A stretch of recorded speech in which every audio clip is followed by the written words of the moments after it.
This is Superior Sports Talk with Reggie Wilson and Luke Inman, part of Locked On Sports Minnesota, and it starts now.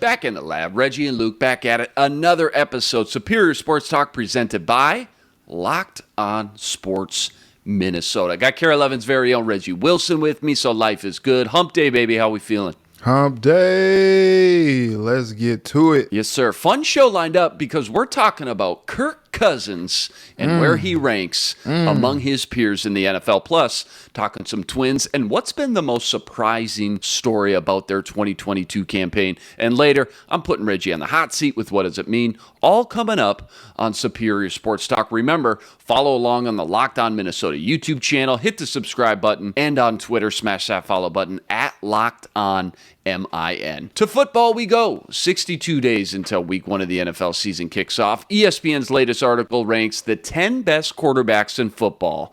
Now, Reggie, we've done the running backs yesterday. We've done all the defense. We'll hit wide receivers tomorrow. But this has got to be, by far and away, the most anticipated group of the bunch, especially for Vikings fans. Kirk Cousins, often talked about, or should I say, argued about being a borderline top 10 QB in the NFL. He's got all the top 10 stats all day, but devil's advocate says he hasn't won the big games and the contract doesn't match the performance on the field. So is Kirk Cousins a top 10 QB according to ESPN's list, ranked by NFL scouts, coaches, and executives? Did he make the cut? No. No. Short answer, no. Not only did he not make the cut of top 10, he didn't even make the honorable mentions, one of 3 honorable mentions at the very bottom of the page. Past the top 10, past the honorables, there's a little blurb in the smallest font you can imagine that reads, also receiving votes, and there's one guy named, and that guy is your Minnesota Viking quarterback, Kirk Cousins. Just hilarious, man. So really, Reggie, top 10 lists, plus the 3 honorable mentions, which we'll get to in a second, and then Kirk Cousins, who got apparently a vote or two. So number 14, Kirk Cousins, 14th best QB in the league according to the list. Disrespectful or right on schedule? What do you think? It's a little disrespectful. A little bit. I mean, it's like, okay, look, I understand, Kirk is who Kirk is. I get that. But the dude is like, he's going to get you, 3,000-4,000 yards passing, 30 touchdowns. He's going to keep the interceptions down. Like, look, I know there are times last season where, he'll drop back on 3rd and 10 and get you 4 yards and you're punting on 4th down. We hope to see that CJ Ham out in the flat, 3rd and 12. What are we doing? Yeah, he's going to Conklin on a 4-yard dig. You know what I mean? Like, his mantra is you can't go broke taking a profit, even if you got to punt, But I know there have been times where, fans are just like, want to pull their hair out with some of the decisions that he's made. But, I mean, he takes care of the football. He takes his shots, picks his spots. I think, this new coaching staff is going to charge him with being a little bit more aggressive. There was a interesting time last season in a game where, Mike Zimmer kind of challenged him a little bit to be a little bit more aggressive in pushing the ball downfield. And Kirk was just like, look, I'm just taking what the defense is giving me. That's how I play. I don't know what coach is talking about, but I'm doing me over here. Yeah, he says that now, and then I throw 3 interceptions, and then I'm getting hounded after the game like it's all my fault. And then, I ain't doing that. And then now y'all messing up my money, and I care about my money, as you can see. I've negotiated some really great deals for myself. And so I think, there have been times where Kirk has flashed some greatness. I always just think back to that game against the Panthers. I mean, that touchdown throw to KJ Osborne in overtime was money. And Kirk played as well as you could play, and I think sometimes the view of Kirk would be different, especially after last season, if they won some of those one-possession games that they ended up losing. Whether it was a missed field goal or just some unfortunate circumstances at the end that caused them to lose some of these games. I think if they win some of these games, then maybe our view of Kirk Cousins is a little different. But because, these games ended up how they did, you're still looking at a guy that, is leading the team to subpar, sub 500 finishes.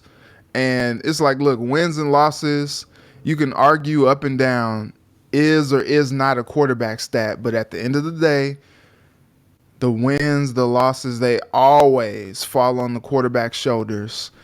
And whether it's fair or not, that's what they get judged by. And he doesn't have as much, in the win department as people would probably desire if they're Vikings fans. I think he's just like, 500 as a quarterback.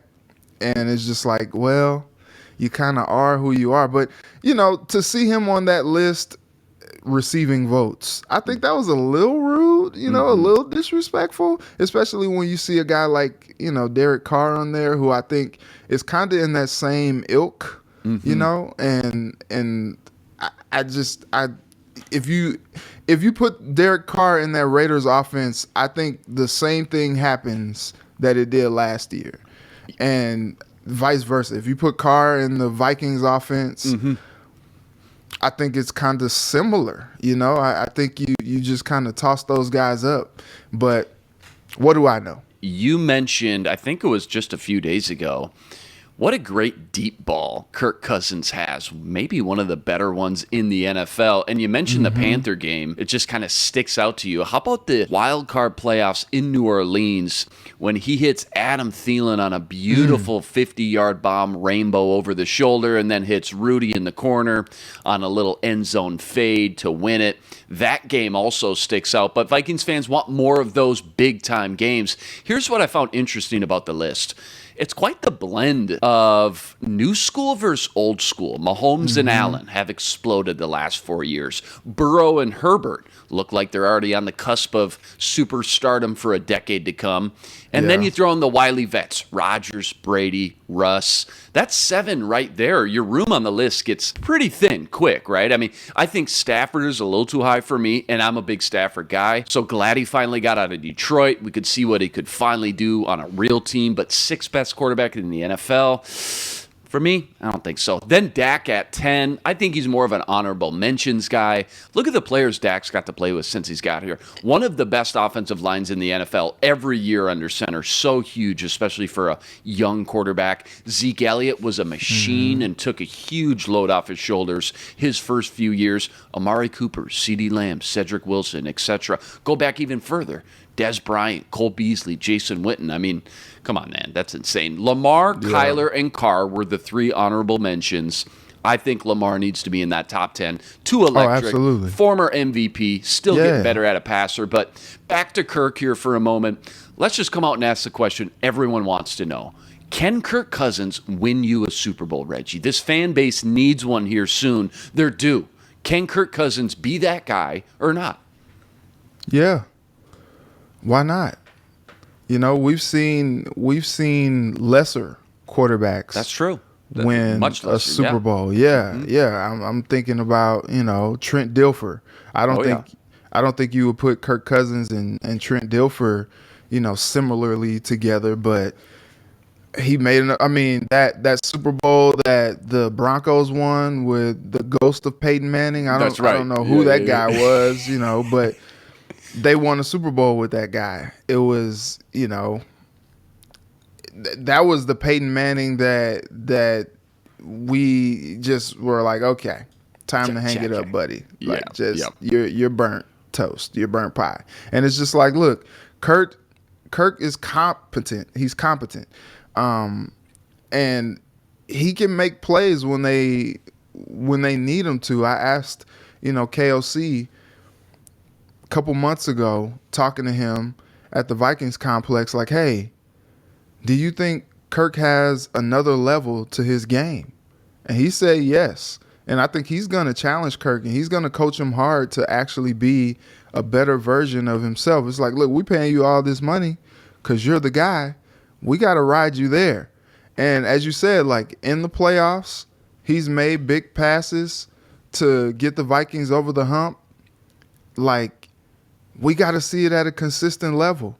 You know, when scenery changes, when, you know, the coaching changes, we've seen what that does to a quarterback, a la Matt Stafford taking the Rams to the Super Bowl. That throw to Cup with less than a minute to play against the Buccaneers, like, that was one of the best that we've seen. Just like falling away, like, just ridiculous. But he had the type of weapon there that he could do that. Kirk has all the weapons to be successful on offense. Can the team play complementary football? You know, you look at the Bengals. The Bengals kind of got elevated based on the play of Joe Burrow, you know, just tossing it up to Jamar Chase. And he's just like, Jamar, make a play. You know, he was a quarterback that, you know, maybe they relied on a little too much to get them where they were. Maybe you think that the Vikings have a little bit more, you know, complementary pieces on that team to do a little bit better, that Kirk doesn't have to put so much on his shoulders. And then if that's the case, why not? It's vital for Cousins to have good protection up front and like a clean pocket to step into. We've learned that by now. And right now, we're heading into a season where your biggest two question marks out of all 22 starters are both on the interior line. That's something that makes me really uneasy for all the hype and excitement for this new offense heading into 22. Cousins has never played with a great offensive line. In fact, this could still be the best protection he's played with in his entire career. And to your point, he's got great weapons around him and a coach that's going to help maximize all those weapons. So maybe the best is still to come with Cousins, but we know he's never going to be in the elite ranks, Mahomes, Herberts, Burrows, etc.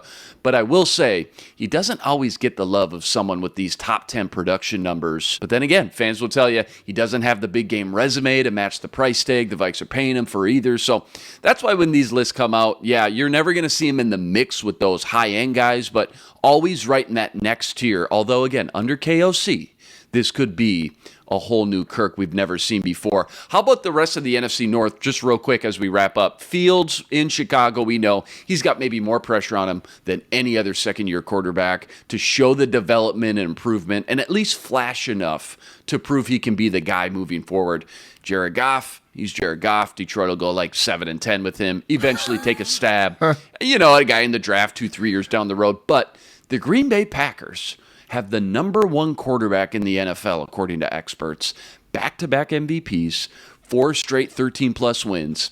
If you're a Packer fan, you got to be thinking Super Bowl or bust right now because the window is getting airtight. It's closing quick on A-Rod, right? Absolutely. Yeah, like, I think what's been disappointing is, like, having this team and having Aaron Rodgers, and then, you know, you see what happened last year. First playoff game, they're done. You're just like, dang, like, I thought this team was supposed to be that deal, you know? How disappointing. And yeah. It's very disappointing. You know, you look at teams like the Saints, all those years that they had Breeze and Peyton, and they only got one Super Bowl out of it. Right. All the years that Aaron Rodgers has been in Green Bay, one Super Bowl out of it.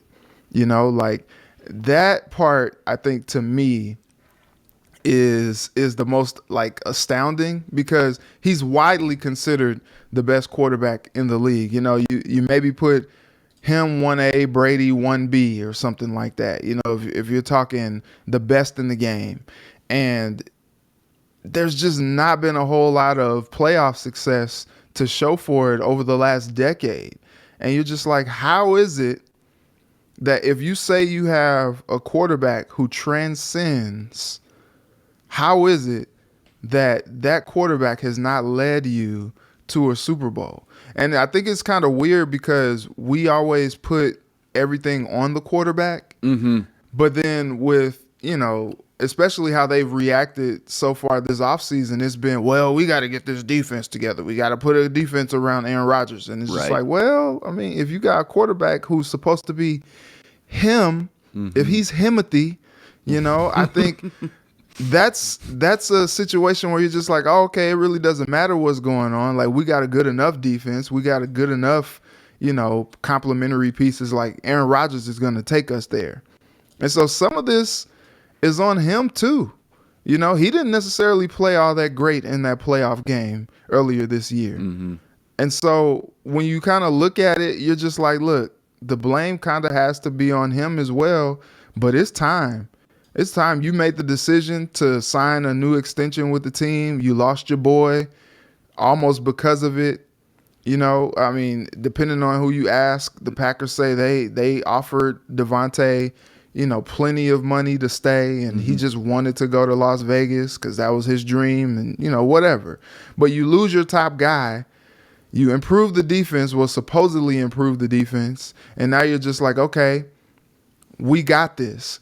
They cannot get bounced in the first round again. Like, they need to get to the Super Bowl this season, or it's all just for nothing. It's all a failure. Yeah, I don't know much, but I do know this. If I was betting on the Super Bowl this year, I'd be using BetOnline. BetOnline, number one source for all your betting needs, stats, news, info. BetOnline makes betting easy. Go to betonline.net today to learn more. That's betonline.net, where the game starts. Just pretty cool to see these rankings. Again, get some healthy debate going. We want to hear from you. Go comment on the YouTube channel. Let us know what you think. 62 days until week 1 of the NFL season. Vikings training camp just 2 weeks away. Until then, Reggie and I got you covered every step of the way. To baseball we go. Minnesota Twins coming off a day of rest on the Brew Crew last night. They lose 6-3. Josh Weiner on the mound goes 5 innings, gives up 5 earned. Polanco with a home run early. Not enough in the end. Meanwhile, Guardians and White Sox faced off in a doubleheader. They split that, both win 1, lose 1. Twins lead in the Central down to 3.5 versus Cleveland and 5 to Chicago. I want to get into your thoughts about some of the most surprising things about this team in 2022. But first, just your quick thoughts on last night's game. Man, that was tough. I think it's interesting when we see them play some of the best teams in baseball. And so, the Brewers are at the very top of their division. So, that was going to be a tough one. I think what we've seen so far from the Twins is that they ain't scared. They'll come up and play against anybody. Really tough performance from Winder last night. His location was pretty good. His stuff looked pretty good. It's just he got rocked a little bit. Some of those home runs were just like, dang, like, all right. Like McCutchen came out and just blazed one just real quick to start the game. And it was just like, oh, okay. All right. And then Adames hit that thing to Duluth. Like, it was just like, goodness gracious. Like, the camera couldn't even find the ball anymore. And so you'd like to see a little bit more production from the bats, especially, look, they scored 3 runs. And usually you're just like, okay, that's not bad. But then they gave up 6, and this team has been able to compete with teams scoring 6, 7, 8 runs. We've seen 9 to 8 games. We've seen 11 to 9 games. And last night just wasn't one of those nights. And so that was a little tough to see. But, really what's concerning me and what seems to be a trend, especially since last week, is the pitching. Mm-hmm. Not just the bullpen now, but the starters. Mm-hmm. And, Winder was, kind of getting into shape a little bit with some of his performances. And, last night was just one of those ones that you just don't like to see. Yeah, this won't get talked about at all, especially in a loss. But Emilio Pagan came in the 9th last night. Yeah, that Emilio Pagan, guy who struggled more than any reliever in baseball, pitches 1 inning and strikes out the side. 1 inning, 3 Ks. That's good for confidence. You love to see it. Yeah, because maybe this is how momentum starts right here. Yeah. Hopefully Pagan, even in a loss, can build off that and start to get his mojo back a little bit. So, Reg, we're almost to the All-Star break. What surprises you the most about this team? Let's start with the offense, the bats. Just when you look at the stats, individual guys or the team as a whole that sticks out to you. I'll give you one of my quick thoughts right now. Batting average. I was looking at the lineup last night, and you've got the king of the castle, absolute cheat code, Luis Ariz, batting nearly 350. But then you look at the rest of the lineup, and the next highest batting average was Correa with 279, Nick Gordon with 273, Buxton's only batting .212, which is wild to think about. Kepler, .242. Polanco, .247. Gary Sanchez, .217. It felt really low to me for some reason, so I looked it up. Twins team average is .253. That's good for 7th best in the bigs. That seems so low for a top 7 team in average, but our team's just maybe not hitting this well this year, or numbers down, or does that seem right to you? Yeah, it seems about right. I think at times the Twins' bats have been inconsistent. And when you look at those batting averages, I think it shows you a team that, is pretty good, but leaves a little bit to be desired in that department. I think, you look at some of the better hitting teams in the league. You look at the Dodgers, the Braves, the Yankees, the Red Sox. And timely hits, those timely hits are very important with those teams. And I think sometimes the Twins just go cold. Like, sometimes you see the Twins and they're batting and, it seems like everybody's on fire. Like they couldn't strike out, if they wanted to. They couldn't, ground out if they wanted to. They were just laying the wood on the ball. But there have been other times where it's just like, dang, man, they can't buy a hit. What's going on? And I think no one is more indicative than Byron Buxton, because there's been times where, he'll smack one out of the park and you're like, wow, man, Buxton, whew. But then, you'll look at it and it's like, oh, 1 for 4 or, 2 for 5 or something like that. And you're just like, oh, okay, well, the numbers are telling a little bit of a different story than what the eyes are seeing. And so I think that's probably one of the biggest storylines for me is just the consistency of the bats. And look, you're like, okay, well, there's 7. But there's so many people under 300, which, it's tough being over 300 or I know. Or better. I'm just used to seeing a little bit more. Yeah. 290s, 300s, whatever. Yeah, a little bit closer to 300 than some of where these numbers are. And look, Correa was over 300 as well. Now he's kind of regressed backwards a little bit. And, I know he's looking forward to this All-Star break to just kind of recharge. But he's going to be a guy that they are going to be leaning on heavily down the stretch because he has that championship pedigree. Like, he's been there before. He knows what it takes. And he's going to have to kind of, like, put the team on his back. What they're getting from Luis Arraez is a dream. And you hope that he continues to do as well as he has this first half of the season, if not better. But they're going to need their other guys to step up.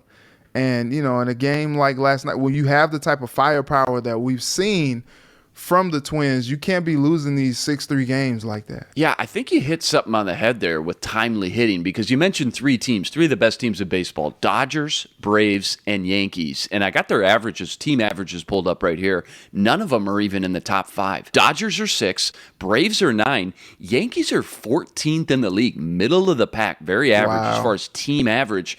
But timely hitting, you're absolutely right. When the pressure's on, when they need a big hit, those 3 teams show up the most. So I guess you're right. I mean, I think you might be onto something there for sure. We'll have to keep tabs on that. Just imagine what this team average would look like without Arraez. Glad to see he's getting some all-star jewelry, well-deserved. You can too with Blue Nile Jewelry. Make your moment sparkle with jewelry from BlueNile.com. And Locked On Sports listeners get $50 off purchases of $500 or more. Use code Locked On. That's code Locked On. Plus, every order is insured, ships free, and arrives in discreet packaging that won't give away what's inside.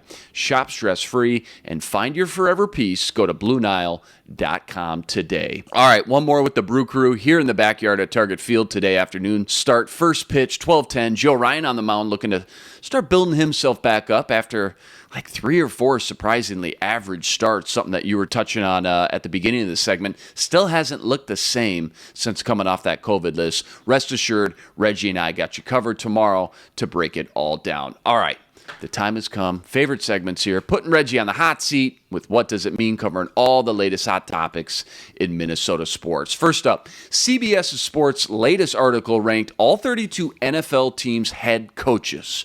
First-time coach Kevin O'Connell found himself 24th on the list, despite being a rookie head coach, and landed ahead of two division rivals, Dan Campbell and Bears' new coach, Matt Eberflus. What does it mean when it comes to managing expectations for the Vikings in 2022 under KOC?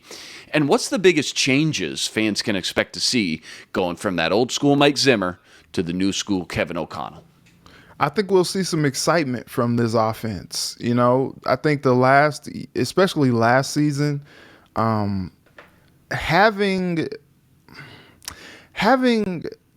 the offense just kind of, it seemed like they were kind of figuring things out as it went along. No disrespect to young Coobs, you know what I mean? But I don't know if he was as competent as a coordinator as, they have now with Kevin O'Connell, coming over and, he actually had coordinator experience and he actually was able to learn under, one of the best guys in the league at the offensive level with Sean McVay, because, all these guys are like getting plucked from his tree. And, you look at it, this article says, it's hard to know whether KOC will be more of a Doug Peterson or a Pat Shurmur as an ex-disciple of an offensive wizard. And I think this article talks about how he has the toys to be competitive. I think that's the biggest thing. Like, it's so tough when they put these coaches in these positions. Like, we talk about Matt Eberflus. Like, God bless him, man. Like, they just traded for N'Keal Harry yesterday. I mean, he was kind of a flame out in New England. And so you're not really like, oh, okay, yeah, he's going to help put him over the top. They're hoping for, Velus Jones and second year guy Darnell Mooney to be like the guys for them. And then you add N'Keal Harry to tight the end. It's just like, okay, like, all right, I guess. But I think, you put Kevin O'Connell in this system and you put him in position to succeed. Like, I look at what the Bengals did with Zach Taylor, and he got there and the cupboard was bare. Like, he had some cool, skill position guys. AJ Green missed pretty much most of the time that Zach Taylor was there. And then, they had Tyler Boyd still, but then what do when they get there? They draft T. Higgins, and then the next year they draft Jamar Chase. And now they put some people around him, and now you can kind of see the fullness of what this offense could be. With the Vikings, like, they already got the dudes, man. Like, they got Cook. They got Justin Jefferson, Thielen, Osborne. Like, they got the guys already to really kind of put them in position to succeed as far as this coaching staff goes. So, like, I think you're more so likely to see the success as opposed to, the other way around, just because, like, he has the weaponry.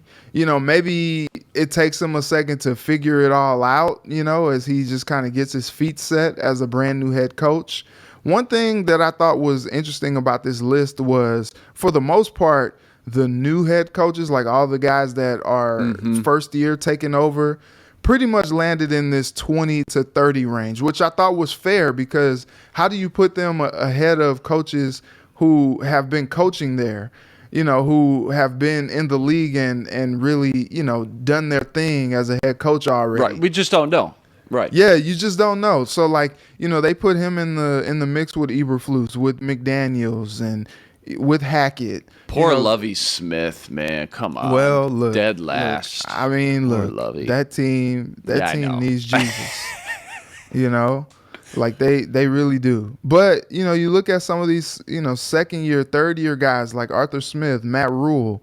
They think that KOC is in a better position than even those guys. Yeah. And so that's very interesting. Dan Campbell, he's that's crazy. Going into his second, his third with the Lions, and it's just like, well, okay, that's what we're doing. Okay, the last couple years, what I've noticed, the most important relationship in the NFL has become between the head coach and the quarterback.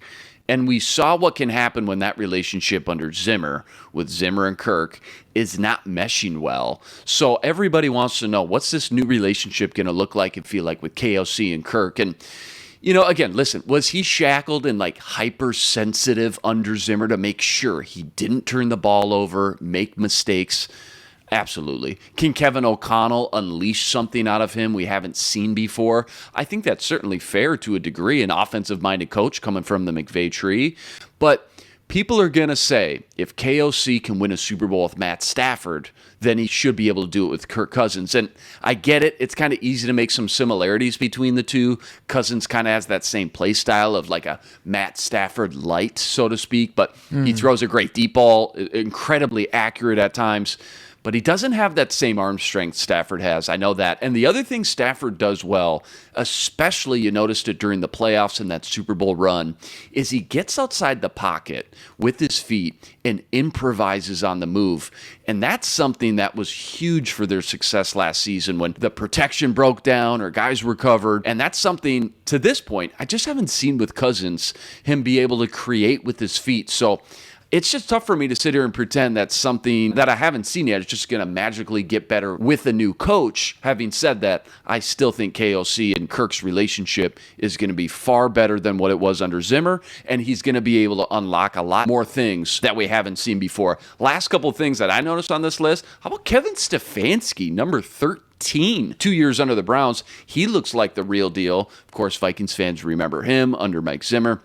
And then also, it's just interesting to see in this new offensive league where some of the still defensive heavy coaches rank. You got Andy Reid and McVay, offensive wizards, top two. But then you still got Belichick, Mike Tomlin, John Harbaugh, Sean McDermott, the next four, kind of defensive focused coaches. In the top 10. Vrabel. I'm a big fan of Vrabel, so I like to see him too. Get in the mix too. But how about Doug Peterson at 11? That was interesting. What'd you think about that?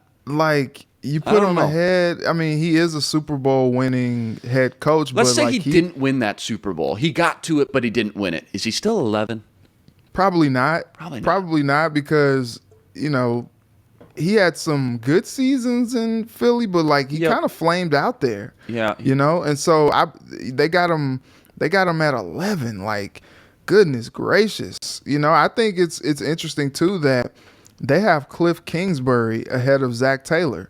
And I think their biggest thing is they were the record that Zach Taylor had before this last season was probably, the reason why he is below some of the other coaches. Because, last season was just such a Cinderella type deal.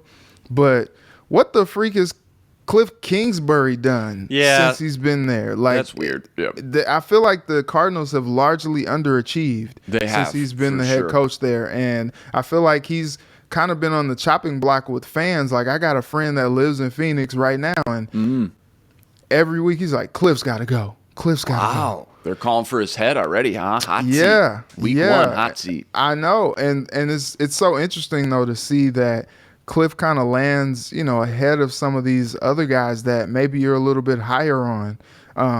Cliff is ahead of Mike McCarthy. Say what you want about Mike McCarthy. I think the Super Bowl in that instance kind of bails him out as well. I'm not sure how good of a head coach he really is either. But I think this list is interesting. I think it definitely spurs a healthy debate. But I think there's a couple that I would argue with, but I think, largely, I think they got it right. Yeah, not an easy list with so many 10 new head coaches, I believe. Not an easy list to put together when you got 10 new faces that you just don't know anything about quite yet. Yeah. 62 days until NFL Week 1 kicks off, but hey, who's counting? Reggie and I got you covered every step of the way. 2 weeks until training camp.